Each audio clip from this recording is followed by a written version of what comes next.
Now, your ABC 7 First Alert weather forecast with Chief Meteorologist Bob Harrigan.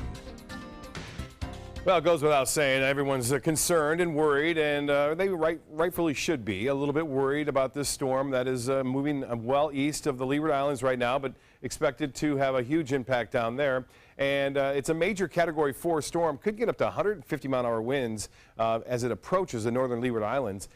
Florida is to be impacted by this storm in some way or another. We are going to see the effects, I think, of Irma, and the timing for us, if we were to get anything, and it looks like that's becoming a little bit more likely with each successive forecast run, but we'll have to wait and see. It would be Sunday and Monday right now, it appears, that we would see the strongest winds. And at this point, if you look at a couple of models, and I'll show you those in a bit, it looks like it would be tropical storm force winds, but that is subject to change, and it is really quite complex, the different variables coming into play with this system. Right now we have some showers and storms developing, mainly flowing off to the east right now.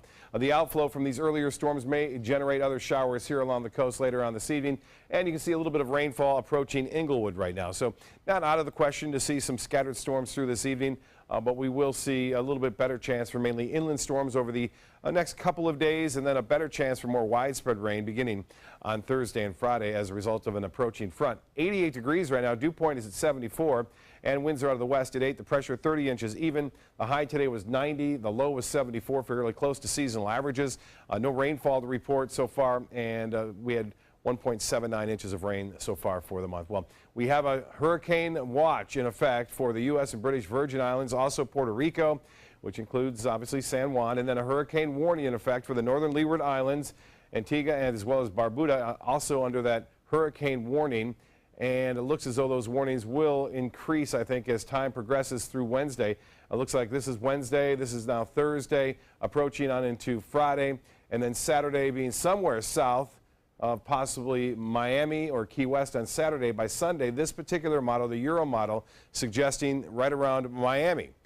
This would be a worst case scenario again because we're going to get all that onshore flow. We would have offshore flow here, so it wouldn't be a problem if it does this scenario for the west coast of Florida in terms of storm surge. There are a couple of different troughs that we are watching. One could become a cutoff low over the northeast United States, which would deflect this storm more toward Florida. If it stayed a strong trough over the southeast, it would carry this out to sea. That's what we're hoping for.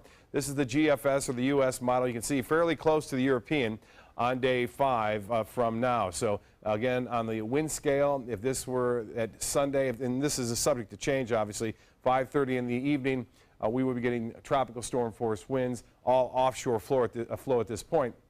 There's still some chances that it could go over Cuba. If it goes over Cuba, there's very high mountainous terrain there, and it could knock it down considerably in terms of its size. But this is going to be a big storm to deal with tropical storm force winds extending out over 100 miles in both directions, and hurricane force winds very close to southeast Florida on Sunday. So Sunday appears to be the day to watch out. Of course, warnings and watches will start to be issued as early as Friday, I would suspect, if it stays on that course for parts of Florida. Southeast winds turn to the west at 5 to 10 knots. Seas will be generally light out there, a light chop expected. And as far as your tides go, low tide at 7:33, sunset at 7:47, sunrise at 7:11.